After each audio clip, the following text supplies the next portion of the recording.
Hello to all my dear students, मेरा नाम है अभिषेक त्रिपाठी और मैं हूं आज फिर से आप सभी के सामने एक नए इंटरेस्टिंग और नॉलेज से भरे हुए वीडियो के साथ। आज के वीडियो में शायद आपको थोड़ी सी एनर्जी ज़्यादा लगेगी। आज थोड़ी सी जो मेरी हेल्थ है बेटर है।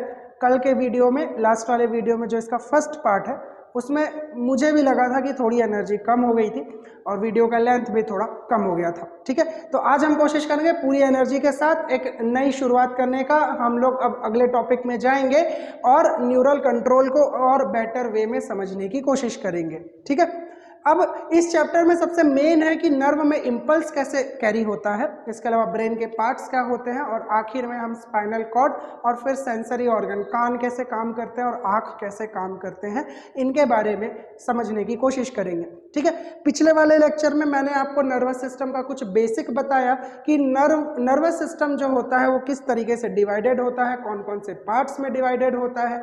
इसके अलावा आज के लेक्चर में मैं आज आपको बताने वाला हूं कि न्यूरॉन, जिसका स्ट्रक्चर हमने पिछले लेक्चर में देख ही लिया है, उसके अंदर इंपल्स कैरी कैसे होता है। ठीक है तो इसके लिए हम सबसे पहले एक बार फिर न्यूरॉन का एक बेसिक सा स्ट्रक्चर बना लेते हैं। ठीक है, एक ये न्यूरॉन का रिप्रेजेंटेशन है। ऑब्वियसली अगर आप रियल न्यूरॉन देखेंगे या किसी 3D इमेज को देखेंगे तो न्यूरॉन एक कॉम्प्लेक्स स्ट्रक्चर है, बट आप इसको एक रिप्रेजेंटेशन मान सकते हैं। ठीक है, तो ये न्यूरॉन का रिप्रेजेंटेशन हुआ। आपको सारे नाम पता है। ये डेंड्राइट बना रहा हूँ अभी मैं। ठीक, ये डेंड्राइट बना रहा हूँ। ये इस तरफ डेंड्रॉन, ये इस तरफ सेल बॉडी है, ये साइटोन है, साइटोन के अंदर न्यूक्लियस है, न्यूक्लियस के अलावा निसल ग्रैन्यूल है, ये एक्सॉन है, एक्सॉन के ऊपर में कवर है जिसको हम लोग बोलते हैं माइलिन शीथ। माइलिन शीथ को बनाने वाला एक सेल होता है जिसको हम श्वान सेल कहते हैं। तो ये सारे नाम हमने पिछले लेक्चर में इन लोगों को देख लिया था, इन सब से जान पहचान हमारी हो चुकी है। ठीक है, अब इसके बाद आखिर में ये बल्ब होता है। ठीक है, ये तो बल्ब है, ये तो अपने को पता है। चलिए, तो इतने सारे नाम हैं, आपको सारे नाम मैंने पिछले लेक्चर में बता दिए थे। ठीक है, अब मैंने आपको एक चीज़ और बताई थी कि ये वाला जो हिस्सा होता है जहाँ पे एक्सॉन और साइटोन एक दूसरे से मैच कर रहे होते हैं, ये एक्सॉन और साइटोन जो होते हैं, ये इसके जंक्शन को हम बोलते हैं एक्सॉन हेलॉक। एक्सॉन हेलॉक जो है ये वह पॉइंट है, वह सेंटर है, वो जगह है जहां पर किसी न्यूरॉन में सिग्नल स्टार्ट होता है। पहला न्यूरॉन में सिग्नल जब स्टार्ट होगा तो एक्सॉन हेलॉक से होगा, उस बाद जब अगले न्यूरॉन में ट्रांसफर होगा तो वो स्टार्ट हो जाता है, फिर डेंड्राइट से होते हुए, सेल बॉडी से होते हुए स्टार्ट हो जाता है, आगे बढ़ जाता है। ठीक है, तो एक्सॉन हेलॉक से स्टार्ट होता है। अब आज के टॉपिक में हमको पढ़ना क्या है? आज के टॉपिक में हमको पढ़ना है इम्पल्स कैसे चलता है। ठीक है, इम्पल्स चलता कैसे। अब ये इम्पल्स होता क्या है पहले तो ये समझ लीजिए। देखिए, एक वर्ड है इम्पल्स और एक वर्ड है स्टिम्युलाई, दो वर्ड है। इनके बारे में थोड़ा सा आपको जानकारी होना, थोड़ी सी आपको जानकारी होनी चाहिए कि इम्पल्स क्या होता है और स्टिमुलाई क्या होता है। इंग्लिश के वर्ड है, अगर आप हिंदी मीडियम के हैं तो थोड़ा सा ये वाला चैप्टर जो है आपके लिए डिफिकल्ट होगा नाम समझने के लिए। अगर आप एनसीईआरटी हिंदी की मीडियम की पुस्तक देखेंगे तो बहुत ज़्यादा हिंदी है, कभी कभी मुझे लगता है कि वो हिंदी आपके इंग्लिश से ज़्यादा डिफिकल्ट हो जाएगी, तो नाम थोड़े से टफ हो सकते हैं, जो कि मैंने पिछले लेक्चर में भी बता दिया है। ठीक है, तो इम्पल्स और स्टिमुलाई को समझते हैं कि क्या होता है। स्टिमुलाई कोई आउटर या इनर इरिटेशन, ठीक है, ऐसा कोई एजेंट जो आपको इरिटेशन कॉज कर रहा है। इरिटेशन अच्छा या बुरा दोनों तरीके का हो सकता है। ठीक है, उसको हम बोलते हैं स्टिमुलाई। उस इरिटेशन को जो आप फील करते हैं उसको हम बोलते हैं इम्पल्स। सॉरी, तो जो स्टिमुलाई है वो क्या है, जैसे मच्छर काट रहा है तो मच्छर स्टिमुलाई हुआ और उस काटने के कारण जो आपको पेन फील होता है वो इम्पल्स हुआ। यहाँ से वो पेन जाएगा और ब्रेन तक जाएगा, ब्रेन का जो भी हिस्सा उस पेन को फील करता होगा, पेन सेंटर होगा, हाइपोथैलेमस में होता है, तो वो पेन सेंटर जो होगा वो क्या करेगा, उसको रीड करेगा या समझेगा या वो एक्सेप्ट करेगा, रिसीव करेगा, उसको हम बोलते हैं इम्पल्स। तो जो फीलिंग है, सिंपल वर्ड में बताऊं तो जो भी आपको इरिटेशन कॉज कर रहा है, कोई आपको मार रहा है, कोई आपको गुदगुदी कर रहा है, आप किसी चीज़ को देख रहे हो, मेरी आवाज़ को सुन रहे हो, तो ये सारी चीज़ें क्या है, स्टिमुलाई है। और ये जो सिग्नल जो ब्रेन तक पहुंचता है, इसको हम इम्पल्स कहते हैं। अब इन स्टिमुलाई के अगेंस्ट में आपकी बॉडी रिस्पॉन्स करेगी, ब्रेन कुछ ना कुछ एक रिस्पॉन्स भेजेगा। अब ये जो ब्रेन से रिस्पॉन्स जाता है किसी दूसरे बॉडी पार्ट तक, ये जैसे कि मान ली मच्छर काट रहा है, मैं इस हाथ से उस मच्छर को मार रहा हूँ, तो यहाँ से एक सिग्नल जाएगा इस हाथ तक और फिर ये हाथ जो है उसको मारेगा। तो ये भी इम्पल्स है, ब्रेन से बॉडी तक जो सिग्नल जा रहा है ये भी इम्पल्स है। तो इम्पल्स को आप कॉमन लैंग्वेज में सिग्नल बोल सकते हो, और स्टिमुलाई को क्या कह सकते हो आप, स्टिमुलाई को आप इरिटेशन कह सकते हो। ठीक है, तो दोनों शब्द आई थिंक आपको समझ में आ गया होगा। ठीक है, अब स्टिमुलाई या स्टिमुलस, सिंगुलर और प्लूरल अलग अलग हो जाता है। तो जो स्टिमुलाई है, उस स्टिमुलाई से निकलने वाले इम्पल्स को न्यूरॉन अपने अंदर कैरी कैसे करता है, उस चीज को समझना है। ठीक है, देखिए अब ये मानिए कि ये जो इम्पल्स है उसको बहुत तेज जाना है। ठीक है, बहुत फास्ट जाना है।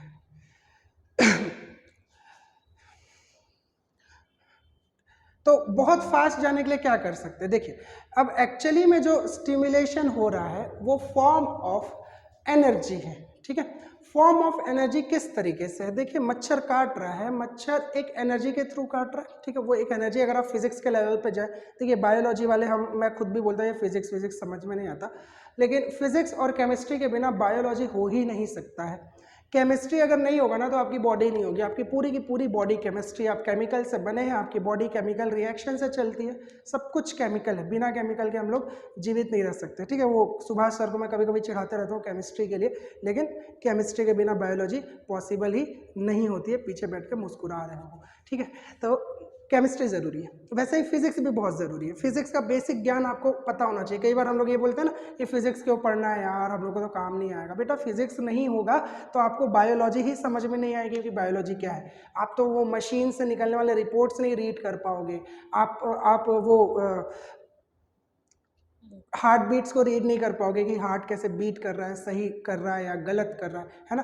तो ये सारी चीज़ों के लिए फिजिक्स भी ज़रूरी है। ठीक है, तो ये तीनों सब्जेक्ट इसलिए साथ में आपको पढ़ने पड़ते हैं। देखिए अब थोड़ा सा फिजिक्स समझिए। ठीक है, आपको अगर मैं मारूं, ऐसे खींच के एक झापड़ मारूं, तो ये एनर्जी हुई ना, ये मेरा हाथ यहाँ से ऐसे करके निकल रहा है। ठीक, ये मैं अपने समझाने के लिए बताता हूँ। देखो ये हाथ यहाँ से ऐसे जा रहा है, काइनेटिक एनर्जी हुआ, इस मूवमेंट के कारण काइनेटिक एनर्जी हुआ। ठीक है, आपकी आंखों में जो इमेज बन रहा है वो लाइट एनर्जी के कारण बन रहा है।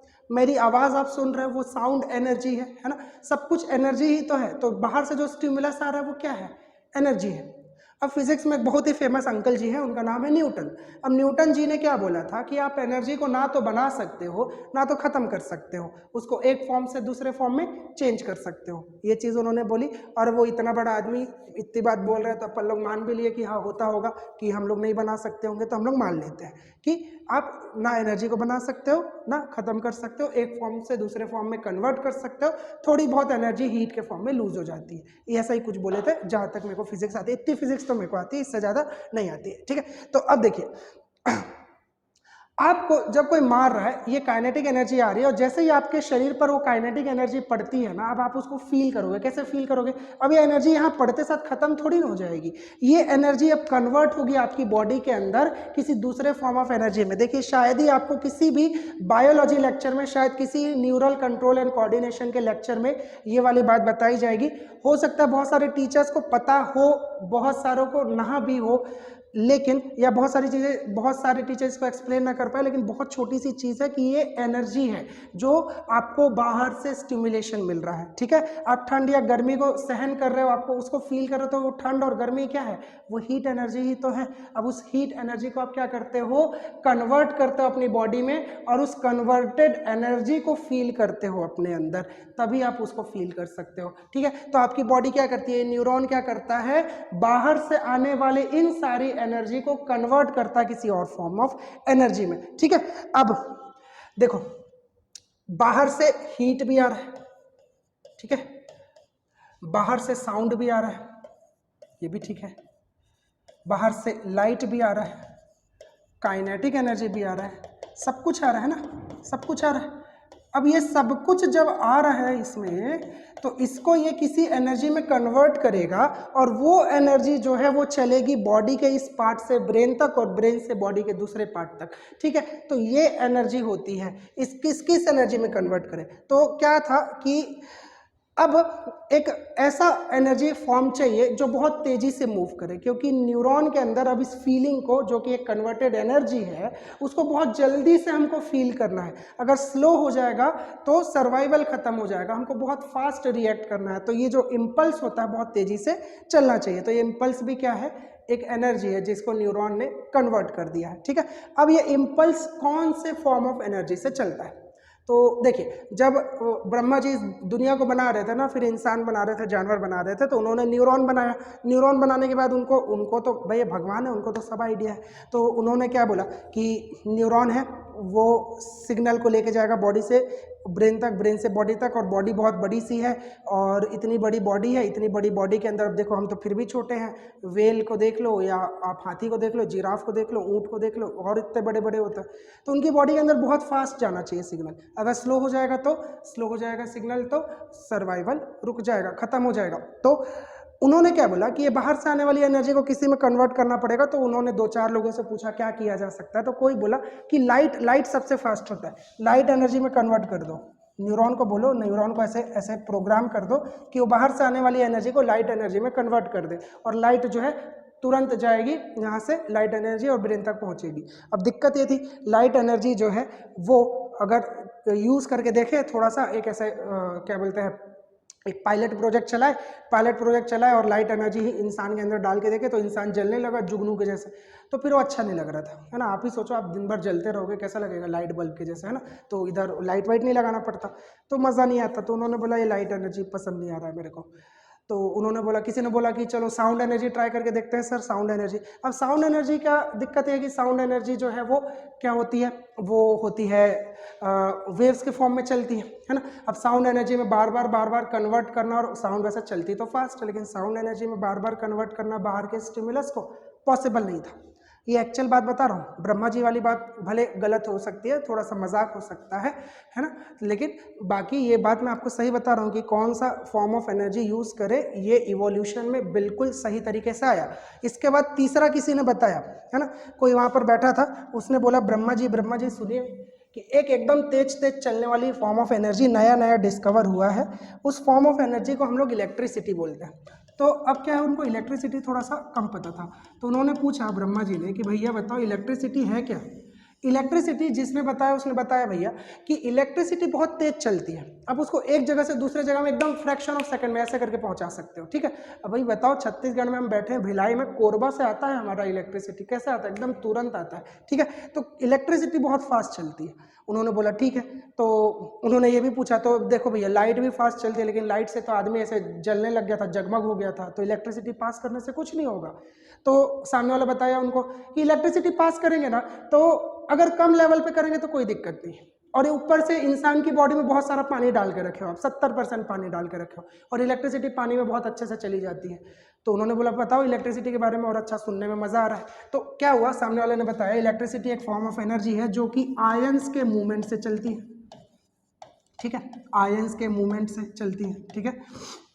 इसके अलावा इसको मीडियम चाहिए होता है, और इसके लिए मीडियम जो है, सबसे अच्छा मीडियम जो है वो वाटर होता है, ठीक है, क्लियर है, और ये बहुत फास्ट होता है। अब ये तीनों प्रॉब्लम कवर हो गया। आयन का मूवमेंट, बॉडी में आयन होते हैं, इंसान की बॉडी में, जानवर की बॉडी में भगवान ने आयन डाल के रखे थे, sodium, potassium, chlorine, magnesium, calcium, ये सारे आयंस डाल के रखे थे। मीडियम हमारे अंदर वाटर, 70% वाटर होता है, और इलेक्ट्रिसिटी बहुत फास्ट चलती है। सारा काम खत्म हो गया। अब हमारी बॉडी में क्या होता है, बाहर से आने स्टिमुलस को, बाहर से आने वाले स्टिमुलस को हमारी बॉडी के अंदर न्यूरॉन क्या करता है, उसको इलेक्ट्रिक एनर्जी में कन्वर्ट करता है, या हम बोलते हैं इलेक्ट्रिसिटी में कन्वर्ट करता है। अब यही वाली बात लोगों को बहुत अजीब सी लगती है कि हमारी बॉडी के अंदर कैसे बाहर से आ रहा है, आवाज़ आ रहा है, वो इलेक्ट्रिक करंट के फॉर्म में कैसे जा रहा है, या ये कोई फील हो रहा है, ये फीलिंग इलेक्ट्रिसिटी के फॉर्म में कैसे जा रही है। उस चीज़ को समझाने के लिए कहानी बताई है। अब आप उस चीज़ को समझ पाओगे, क्योंकि हर बार ये बच्चों का एक अजीब सा डाउट होता है, डाउट तो नहीं या क्वेश्चन तो नहीं, लेकिन ये थोड़ा सा कंफ्यूजन होता है कि कैसे हम कुछ देख रहे हैं तो वो इलेक्ट्रिक करंट कैसे हो गया भाई, हम कुछ फील कर रहे हैं तो इलेक्ट्रिक करंट कैसे हो गया, मैं बोल रहा हूँ तो ये इलेक्ट्रिक करंट कैसे हो गया। तो बस यही है कि ये सारी चीज़ें जो बाहर से आपके शरीर के अंदर आ रही हैं, ये फॉर्म ऑफ एनर्जी है, उसको न्यूरॉन किसी दूसरे फॉर्म ऑफ एनर्जी में कन्वर्ट करेगा। और जो फॉर्म ऑफ एनर्जी भगवान ने चूज़ किया हमारे लिए, वो क्या चूज़ किया, इलेक्ट्रिक एनर्जी या इलेक्ट्रिसिटी को चूज किया। तो बात सही हो गई, ठीक है। अब इलेक्ट्रिसिटी का मतलब होता है मूवमेंट ऑफ आयंस। तो अब ये इलेक्ट्रिक करंट काम कैसे करता है इसके बारे में समझते हैं। तो इतना आपको मैंने एक बेसिक इंफॉर्मेशन दिया है, आपको मैंने समझाया है कि इलेक्ट्रिक करंट क्या है, क्योंकि आपकी बुक में सीधा लिखा हुआ है कि इलेक्ट्रिक करंट के फॉर्म में स्टिमुलस चलता है, ठीक है, या आप उसको फील करते हो, लेकिन वो किस तरीके से बना, कैसे बना और क्यों बना, इसके बारे में ये कहानी आपको ज़रूर हेल्प करेगी। और हो सकता है कि आपका जो अजीब सा कन्फ्यूजन था वो थोड़ा सा सुधर गया होगा, ठीक हो गया होगा, ठीक है। तो चलिए अब हम लोग आगे बढ़ते हैं।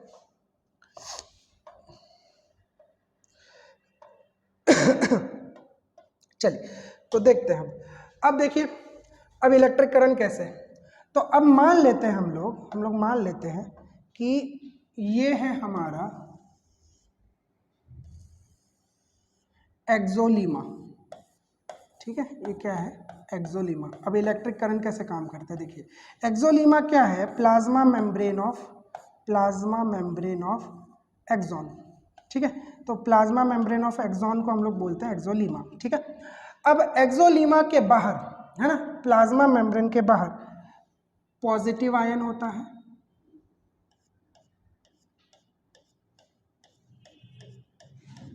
ठीक, और प्लाज्मा मेम्ब्रेन के अंदर में नेगेटिव आयन होता है, ठीक है।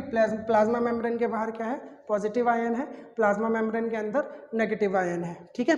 अब इन्हीं आयंस का मूवमेंट होगा और इलेक्ट्रिक करंट चालू हो जाएगा। अब इलेक्ट्रिक करंट के बारे में एक बात ये याद रखिएगा, इस कॉन्सेप्ट को मैं थोड़ी देर बाद और समझाऊंगा कि इलेक्ट्रिक करंट जैसे ही एक बार चालू हो गया ना, वो कंटिन्यू फ्लो करता रहेगा जब तक उसको बाहर से ना रोका जाए। आप एक बार लाइट का बटन जला देते हो, लाइट चलता रहता है, कब रुकता है, या तो इलेक्ट्रिसिटी बंद हो जाएगी, बाहर से कोई रोक दिया ना, इलेक्ट्रिसिटी बंद हो गई तो कोई तरीका हो गया, वायर टूट गया तो एक फिजिकल बैरियर आ गया जिसके कारण इलेक्ट्रिसिटी रुक जाएगी, आप बटन बंद कर दो तो इलेक्ट्रिसिटी रुक जाएगी। अदरवाइज एक बार चलाओ 3 महीने तक लाइट जलता रहेगा, रुकेगा क्या, नहीं रुकेगा। एक बार चलाओ साल भर पंखा चलता रहेगा, मत करो बंद बटन को, लाइट गोल नहीं होगा, बटन नहीं जलेगा, कुछ नहीं होगा, तो कंटिन्यू इलेक्ट्रिसिटी चलती रहेगी। अब गाड़ी चलाते हो, स्पार्क प्लग से स्पार्क निकलता है, एक बार स्पार्क निकलता है इंजन चलने लगता है, तो वो एक बार निकली हुई एनर्जी जो है कंटिन्यू चलती रहती है, ठीक है। तो इलेक्ट्रिक करंट जो है एक बार चालू होती है तो कंटिन्यू चलती है। अब ये इलेक्ट्रिक करंट को बस स्टार्ट करना है, और वो स्टार्ट कैसे होगा उस चीज को हम लोग समझते हैं, ठीक है। अब आपको 2-3 वर्ड हम लोग आगे समझाएंगे, पोलराइजेशन, डीपोलराइजेशन, रिपोलराइजेशन, जो कि एनसीईआरटी में लिखा और थोड़ा सा हमको कॉम्प्लिकेटेड लगता है पढ़ने में, ठीक है। तो चलिए देखते हैं हम लोग। अब देखिएगा कि इस वाले हिस्से को मैं थोड़ा सा मैग्नीफाई कर देता हूँ, ठीक है। इतने से हिस्से को मैं मैग्नीफाई करके एक बार और बना देता हूँ, ठीक है। बुरा तो नहीं लगेगा आप लोग को, बुरा लगेगा भी तो माफ कर दो, बनाना पड़ेगा दोस्त, है ना, नहीं बनाएंगे तो दिक्कत हो जाएगी ना। तो चलो एक पॉजिटिव आयन ऐसे बना देता हूँ और एक नेगेटिव आयन बना देता हूँ। अब ये बात याद रखिएगा, जब मैंने सेल के बारे में पढ़ाया था, आपने सेल वाला चैप्टर के बारे में पढ़ा होगा, मेरा पुराने वीडियोस में है वो, तो सेल जो होता है उसका प्लाज्मा मेम्ब्रेन गैसेस को और वाटर को आराम से डिफ्यूज होने देता है, मतलब आराम से वो लोग उसको क्रॉस कर सकते हैं। जैसे कि मतलब ये दीवार को मान लो कि बात में से क्रॉस कर लो, इसके पार चले जाओ भूत के जैसे, तो उसको बोलते हैं डिफ्यूजन, ठीक है, वो आराम से जा सकता है। लेकिन आयंस जो होते हैं, ठीक है, सोडियम का आयन, पोटेशियम का आयन, क्लोरीन का आयन, इन आयंस को प्लाज्मा मेम्ब्रेन क्रॉस करने नहीं देती है, इसके आर पार नहीं जा सकते आराम से हम लोग। तो क्या कर सकते हैं, आयंस क्या करते हैं, आयंस के लिए गेट बना होता है। जैसे मुझे इस रूम के बाहर जाना ना, तो यहाँ पर एक गेट बना हुआ है, मैं दीवार को ऐसे क्रॉस करके नहीं जा सकता हूँ ना, मैं भूत तो हूँ नहीं, तो मेरे लिए क्या बना हुआ, एक गेट बना हुआ है। वैसे ही गैसेस और वाटर जो होता है भूत के जैसे इसको प्लाज्मा मेम्ब्रेन को क्रॉस कर सकते हैं, लेकिन आयंस जो होते हैं वो लोग नहीं कर सकते। आयंस के लिए बना होता है गेट, ठीक है। इन गेट को आप रिसेप्टर्स बोल सकते हो, चैनल बोल सकते हो, गेट बोल सकते हो, अलग अलग टर्म्स अलग अलग बुक में है, हम लोग गेट बोल देते हैं, ठीक है।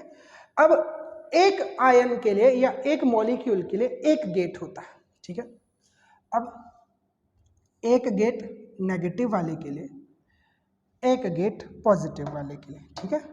एक गेट नेगेटिव वाले के लिए, एक गेट पॉजिटिव वाले के लिए। अभी ये गेट बंद है, ठीक है, अभी ये गेट बंद है, ठीक है। अब ये गेट कहाँ पर है दोस्त, ये गेट है, देखो कहाँ पर है, ये गेट यहाँ पर है, ठीक है। ये इसके बारे में बात हो रही है, ये गेट जो है यहाँ पर है, हाँ, दोनों तरफ गेट यहाँ पर है, ठीक। चलिए अब देखते हैं, गेट को आगे देखते हैं। देखो अब क्या है, अब क्या है कि अब जैसे ही कोई यहाँ पे टच करता है, और जैसे मैंने बोला कि जैसे ही टच करता है तो एक्सॉन हेलॉक के पास जो गेट्स हैं वो गेट ओपन होते हैं।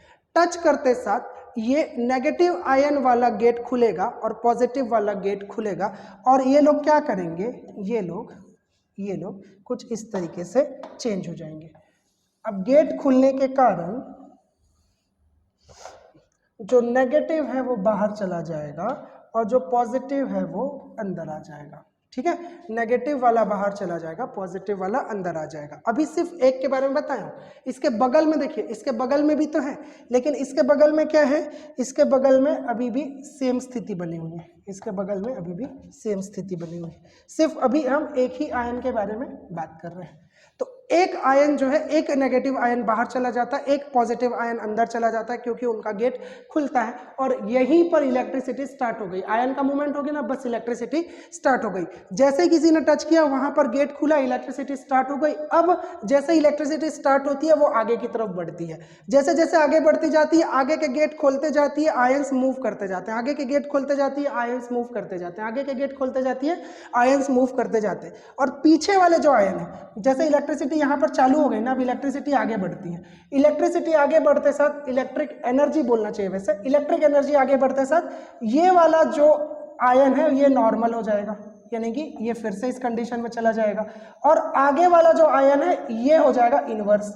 फिर इलेक्ट्रिक एनर्जी आगे बढ़ेगी, ये नॉर्मल हो जाएगा, ये हो जाएगा इनवर्स। फिर इलेक्ट्रिक एनर्जी आगे बढ़ेगी, ये वाला इनवर्स हो जाएगा, ये नॉर्मल हो जाएगा। बस ऐसा चलता रहता चलता रहता चलता रहता। अगर ये वाला सेंटेंस समझ में नहीं आया तो आप थोड़ा सा पॉज करके, थोड़ा सा स्लो करके एक बार और सुन लीजिए, समझ में आ जाएगा, ठीक है। नहीं आता तो कमेंट कीजिएगा, मैं जरूर आपको रिप्लाई करके बता दूंगा। अब देखिए, अब इलेक्ट्रिक एनर्जी जो है वो आगे बढ़ती चली जा रही है, बढ़ती चली जा रही है, बढ़ती चली जा रही है, ठीक है। अब जैसा कि मैंने बोला कि ये गेट्स जो है वो खुलते हैं, और खुलने के बाद आयंस उधर चले जाते हैं। तो जैसे ही एक बार गेट खुलता है, गेट खुलने के बाद फिर बंद हो जाता है, ठीक है। जैसे ही गेट खुलता आयंस मूव करते हैं, और मूवमेंट के बाद गेट तुरंत फिर से बंद हो जाता है। और गेट बंद हो जाने के बाद अब मैंने बोला है कि ये दोनों अपने अपने घर वापस आएंगे, नॉर्मल कंडीशन में आएंगे, ऐसे हो गए हैं, फिर से ऐसे हो जाएंगे, ठीक है। तो इसके लिए एक तीसरा गेट होता है, ठीक है। तीसरा गेट दोनों के लिए होता है, तो इनको मैं दोनों कलर से बना देता हूँ, ठीक है। इससे पॉजिटिव वाला भी जा सकता है, नेगेटिव वाला भी जा सकता है, ठीक है। तो जो गेट जिस कलर का है उससे उस कलर का आयन जाएगा। आपको ये देख के समझ में आ रहा है। तो 3 गेट है। अब इनका नाम देख लेते हैं। अब ये जो बाहर की तरफ पॉजिटिव चार्ज है ये सोडियम है, और अंदर की तरफ जो नेगेटिव चार्ज दिखा रहा है ये पोटेशियम है।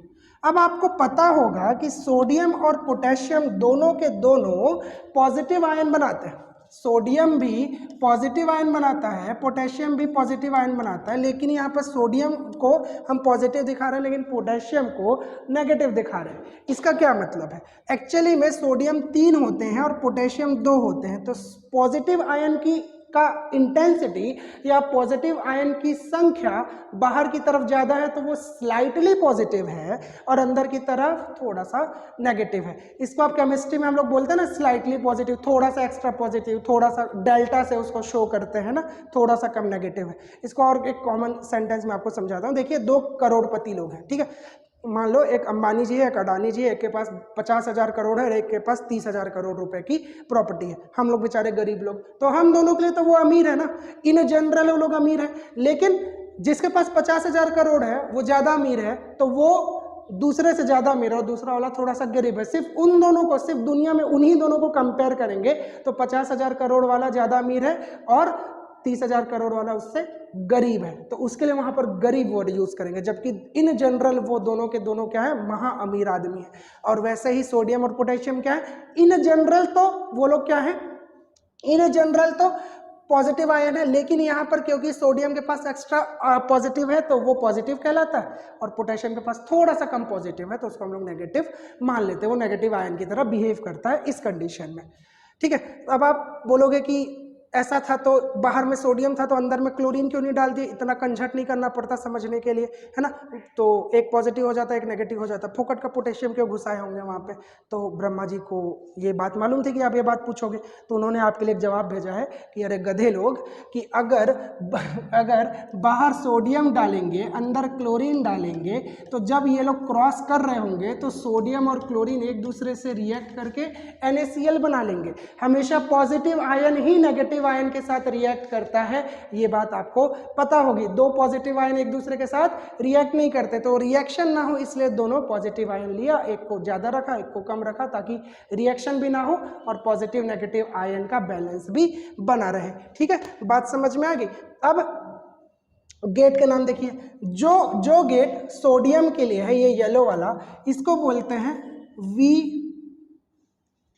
VGC फॉर सोडियम, इसका नाम है VGC फॉर सोडियम। इसका नाम है VGC फॉर पोटेशियम, जो पोटेशियम के लिए, ठीक है, ये वाला का नाम है VGC फॉर पोटेशियम, और ये वाले का नाम है कॉमन VGC, इसका नाम है कॉमन VGC। VGC मतलब वोल्टेज गेटेड चैनल, तो आपको ये चैनल्स के नाम, गेट के नाम याद रखने हैं। ठीक है, आपको इन गेट्स के नाम, चैनल्स के नाम याद रखने हैं। ठीक है, वो वाला गेट जिससे पोटेशियम बाहर की तरफ जाएगा, मैं इसको ना थोड़ा सा,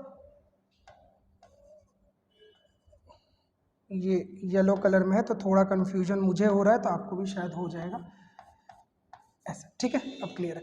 तो वो वाला गेट जो केवल सोडियम के लिए खुलता है उसको voltage gated channel for sodium बोलते हैं, वो वाला गेट केवल पोटेशियम के लिए खुलता है उसको voltage gated channel for potassium बोलते हैं, जो दोनों के लिए खुलता है उसको कॉमन वोल्टेज गेटेड चैनल बोलते हैं। ठीक है, सिंपल सी बात है। और ये भी है कि जैसे ही किसी ने टच किया, पहला वाला गेट खुलता है, पोटेशियम बाहर, सोडियम अंदर आता है, सोडियम का इन्फ्लक्स होता है। जैसे ही इलेक्ट्रिक एनर्जी स्टार्ट हो जाती है, इलेक्ट्रिक एनर्जी आगे बढ़ती है, इलेक्ट्रिक एनर्जी के आगे बढ़ने से पीछे वाले जो आयंस होते हैं वो अपनी नॉर्मल अवस्था में आ जाते हैं और आगे वाले लोग फिर से अपनी जगह छोड़ के इधर उधर चले जाते हैं। ठीक है, यहाँ तक अगर आपको समझ में आया है गेट वगैरह के बारे में, तो अब हम लोग थोड़ा सा और आगे बढ़ते हैं और इसको थोड़ा सा एक और क्लियर इमेज में बना के आपको बता देता हूँ। ठीक है, अगर आपको कहीं पर भी थोड़ा फास्ट लगा होगा तो आप प्लेबैक स्पीड को थोड़ा स्लो करके पढ़ सकते हैं, या फिर आप कमेंट कर दीजिएगा। मैं नेक्स्ट लेक्चर शुरू होने के पहले उस चीज़ को एक बार स्लो में फिर से एक बार रिपीट करके बता दूंगा, या फिर कमेंट में ही आपके जो भी डाउट्स है उसको क्लियर कर दूंगा। वैसे मुझे लगता है मैंने 3-4 बार रिपीट किया है, आपको ईजिली समझ में आ गया होगा। ठीक है, चलिए देखिए, अब देखो फिर से उसको मैं बता ही रहा हूँ, जो मैं आपको बता रहा था आगे बढ़ने के पहले उसको मैं फिर से एक बार रिपीट जरूर करिए। देखो, आपको 3 चीजें समझिए, 3 वर्ड्स आते हैं। ठीक है, ऐसा टाइप का है नॉर्मल कंडीशन। अब 3 वर्ड कौन से आते हैं? एक वर्ड आपके पास आएगा, एक वर्ड आएगा आपके पास पोलराइज्ड स्टेट, फिर आएगा डीपोलराइज्ड स्टेट, फिर आएगा रीपोलराइज्ड स्टेट। इसी को आप पोलराइजेशन, डीपोलराइजेशन, रीपोलराइजेशन भी बोलते हैं। इसका मतलब समझ लीजिए, और उसके बाद साथ साथ में आपको वो इमेज में मैंने जो आयंस का मूवमेंट दिखाया है वो भी दिख जाएगा। ठीक है, अब ये पोलराइजेशन का क्या मतलब है? पोलराइजेशन पोल से निकला है। अब देखो, धरती होती है गोल, ठीक है। तो धरती में होता है पोल, धरती होती है गोल और धरती में होता है पोल, पोल मतलब ध्रुव, ठीक है। इसको ध्रुवीकरण, अध्रुवीकरण, पुनः ध्रुवीकरण हिंदी में कहते हैं। अब एक नॉर्थ पोल है, एक साउथ पोल है। दुनिया में दो तरीके के इंसान है मान लेते हैं। दुनिया में एक तरीके के इंसान है, वो है फीमेल फीमेल फीमेल, ठीक है। तो ये फीमेल फीमेल फीमेल, और एक तरीके के इंसान है मेल मेल, तो एक तरीके के इंसान मेल मेल है। अब ये लोग दुनिया में ऐसे फैले हुए हैं, चारों तरफ मेल और फीमेल फैले हुए हैं ना, मिलके रहते हैं एक ही एरिया में, मेल भी रहते हैं फीमेल भी रहते हैं। तो इस स्टेट को बोलते हैं, इस स्टेट को बोलते हैं डीपोलराइज्ड स्टेट, ठीक है। अब पोलराइज्ड स्टेट क्या होता है? पोलराइज्ड स्टेट क्या होता है? देखो, अगर पूरी दुनिया के मेल एक पोल पे जाके रहे, एक तरफ रहें, और पूरी दुनिया की फीमेल्स एक पोल पे रहें, तो इसको हम पोलराइज्ड स्टेट बोलेंगे। यहाँ पर मेल फीमेल मैंने लिया है, आप कोई भी दो तरीके के सब्सटेंसेस को ले सकते हैं, एक दूसरे के ऑपोजिट सब्सटेंसेस को ले सकते हैं, तो ये पोलराइज्ड स्टेट है, ठीक है। अब किसी डीपोलराइज्ड स्टेट को ऐसा पोलराइज्ड बनाना कहलाता है पोलराइजेशन, पोलराइजेशन, ठीक है। अब इसको ऐसा बनाना कहलाता है डीपोलराइजेशन, इसको कहते हैं डीपोलराइजेशन, ठीक। पोलराइजेशन से डीपोलराइजेशन हुआ, फिर डीपोलराइजेशन से फिर से पोलराइजेशन हुआ, तो इसको बोलते हैं रीपोलराइजेशन, ठीक। यानी कि पूरी दुनिया में मेल फीमेल चारों तरफ फैले थे, हम उनको बोले कि भैया तुम लोग एक एक तरफ चले जाओ, तो वो क्या कहलाया? वो कहलाया पोलराइजेशन। वो प्रोसेस क्या कहलाया? पोलराइजेशन। और ये स्टेट कहलाया पोलराइज्ड स्टेट। अब ये मेल फीमेल को लगता है नहीं भैया ये तो गलत हो रहा है, ऐसा नहीं होना चाहिए, डिस्क्रिमिनेशन, हम अपने जगह वापस जाएंगे। वापस सब लोग अपने अपने घर चले जाते हैं, फिर से ऐसे ही चारों तरफ फैल जाता है, तो इसको बोलते हैं डीपोलराइजेशन। पोलर स्टेट में थे, उससे वो लोग फैल गए, इसको बोलते हैं डीपोलराइजेशन। डीपोलराइजेशन से फिर उनको भगाया जाता है और बोलता है कि नहीं नहीं तुम लोग वापस जाओ, और इसको बोलते हैं फिर से रीपोलराइजेशन, फिर से पोलर होना, रीपोलराइजेशन। अब ये वाला शब्द आपको यहाँ पर देखने को मिलेगा एनसीईआरटी में। तो जब तक नॉर्मल कंडीशन है, कोई आपको स्टिमुलेशन नहीं आ रहा है, आपकी बॉडी में कोई सिग्नल नहीं आ रहा है, तो पॉजिटिव आयन बाहर, नेगेटिव आयन अंदर, एक टाइप का आयन एक तरफ, दूसरे टाइप का आयन दूसरी तरफ, इसको क्या बोलेंगे? Polarised state. पोलराइज्ड स्टेट में होता है, ठीक है। अब जब पहली बार सिग्नल स्टार्ट होगा तो क्या होगा? पहली बार सिग्नल स्टार्ट होता है ना सर, तो क्या होता है कि पहला वाला गेट खुलता है और एक नेगेटिव अंदर चला जाता है और बाकी के नेगेटिव तो अंदर, सॉरी, एक नेगेटिव बाहर चला जाता है, बाकी के नेगेटिव अंदर रह जाता है, और एक पॉजिटिव अंदर आ जाता है, बाकी के बाहर रह जाते हैं। ये हो जाता है। ऐसा बताए थे सर आप, ऐसा ही बताया था ना? जब मैं ऐसा ही बताया था तो इसी को क्या बोलते हैं? यहाँ पर क्या हुआ? यहाँ पर हुआ डीपोलराइजेशन, ये हुआ डीपोलराइजेशन, ठीक है। अपनी अपनी जगह छोड़ के चले गए ना, देखो पॉजिटिव के बीच में एक नेगेटिव आ गया, फैल गए, मिल गए, एक टाइप का आयन एक तरफ नहीं रह गया, ये गड़बड़ हो गया, तो इसको बोलते हैं डीपोलराइजेशन। अब देखिए, अब इसके बाद क्या होगा? अब इलेक्ट्रिक एनर्जी आगे बढ़ेगी। जैसे ही आगे बढ़ेगी तो मैंने बोला था कि पीछे वाले आयंस नॉर्मल हो जाएंगे। पीछे वाले आयंस नॉर्मल हो जाएंगे का क्या मतलब हुआ? तीसरे वाले स्टेट में जो नेगेटिव था, जो बाहर चला गया था, वो अपनी जगह वापस आ जाएगा, बाकी के तो हैं ही पहले से अंदर, और एक पॉजिटिव जो बाहर चला गया था वो भी अपनी जगह वापस आ जाएगा, और बाकी के थे अंदर। अब सेकंड वाले जो आयन है उनके साथ हो जाएगा गड़बड़, उनके साथ गड़बड़ होगा, क्योंकि अब इनका गेट खुलेगा, ये लोग अल्टी पल्टी होंगे। तो इस वाले का क्या हुआ? इस वाले का क्या हुआ? इसका हुआ रीपोलराइजेशन। ये लोग फिर से पोलर हो गए, ये हो गए रीपोलराइजेशन, और अब इनका हो गया डीपोलराइजेशन, फिर इनका रीपोलराइजेशन होगा, इनका डी, इनका डी, इनका री, इनका डी, इनका री, ऐसा चलता रहेगा। तो इस तरीके से इलेक्ट्रिक एनर्जी जो है वो आगे बढ़ते रहती है। इसको एक बार देख लीजिए, आपको समझ में आ जाएगा, ठीक है। इसको एक बार देख लीजिए, आपको समझ में आ जाएगा, ठीक है। तो इस तरीके से इम्पल्स जो है वो आपके न्यूरॉन में आगे बढ़ता है, ठीक है। तो एक बार आप सारे इमेजेस को एक साथ देखने की कोशिश करिए, मैंने काफ़ी दूर दूर बना दिया है। तो आप क्या करेंगे? सबसे पहले ये वाला इमेज देख लीजिए, ठीक। आपको मैंने बताया कि न्यूरॉन कुछ इस तरीके का होता है। न्यूरॉन का ये एक्सॉन है और एक्सॉन के इस प्लाज्मा मेम्ब्रेन को एक्सोलीमा बोलते हैं। तो ये एक्सोलीमा हो गया, ठीक है, एक्सॉन का एक्सोलीमा हो गया, ठीक है। अब एक्सोलीमा के नीचे देखिए कि क्या होता है। एक्सोलीमा में बाहर की तरफ पॉजिटिव आयंस होते हैं जो कि सोडियम का होता है, और अंदर की तरफ पोटेशियम के आयन होते हैं। सोडियम 2 होते हैं, सॉरी सोडियम 3 होते हैं और पोटेशियम 2 होते हैं। इसलिए पोटेशियम थोड़ा सा कम पॉजिटिव होने के कारण नेगेटिव आयन की तरह बिहेव करता है। अब देखिए यहां पर मैंने आपको समझाया था कि किस तरीके से आयंस का मूवमेंट होता है। यहाँ पर मैंने आपको गेट के नाम भी बताए हैं, तो यहाँ पर लिखा हुआ बहुत कुछ है, आप इसका भी स्क्रीनशॉट ले सकते हैं। यहाँ पर अगर आपको दिक्कत हो तो पीछे जाके वीडियो में स्क्रीनशॉट ले सकते हैं। यहाँ पर मैंने आपको गेट बताया है, ऐसा गेट जो केवल सोडियम के लिए खुलेगा, voltage gated channel for sodium, और same for potassium and same for common, VGC इसको शॉर्ट में बोलता है, ठीक है। अब यही इमेज थोड़ा सा क्लियर तरीके से मैंने नीचे बताया है, और यहाँ पर मैंने आपको डीपोलराइजेशन और रीपोलराइजेशन बताया है। तो आपको डीपोलराइजेशन रीपोलराइजेशन यहाँ पर समझ में आ जाएगा। इसको थोड़ा सा मैं और इनहेंस कर देता हूँ इमेज को, ठीक है। तो अब आपको ये थोड़ा क्लियर समझ में आ जाएगा। चलिए, तो ये वाला एक इमेज जो है आपको क्लियरली समझ में आ जाएगा। अब अगर आपको नहीं आता है तो मैं फिर से एक बार बोलूंगा कि आप थोड़ा सा इसको प्लेबैक स्पीड को स्लो करके देखिए, एक बार रिपीट करके देखिए जहां पर आपको थोड़ा सा अनकंफर्टेबल लगा हो समझने में। अदरवाइज मैंने ट्राई किया है कि आपको ज़्यादा से ज़्यादा आसान भाषा में समझा सकूं, ठीक है। इसके बाद भी कोई डाउट बचता कमेंट करिए, कमेंट में आपको ज़रूर मैं रिप्लाई करूंगा। अगर ऐसा कोई डाउट होगा जो कमेंट में बता पाना थोड़ा पॉसिबल नहीं है तो नेक्स्ट वीडियो में ज़रूर शुरुआत करूंगा आपके डाउट को एड्रेस करते हुए। आज के वीडियो में इतना ही, अगले वीडियो का इंतजार करिएगा। अगर आप चैनल पर नए हैं तो प्लीज़ सब्सक्राइब करिए, इस वीडियो को ज़रूर लाइक करिए, शेयर कीजिए। अगले वीडियो का इंतजार करते रहिए, अपना ख्याल रखिए, और आज के लिए थैंक यू वेरी मच।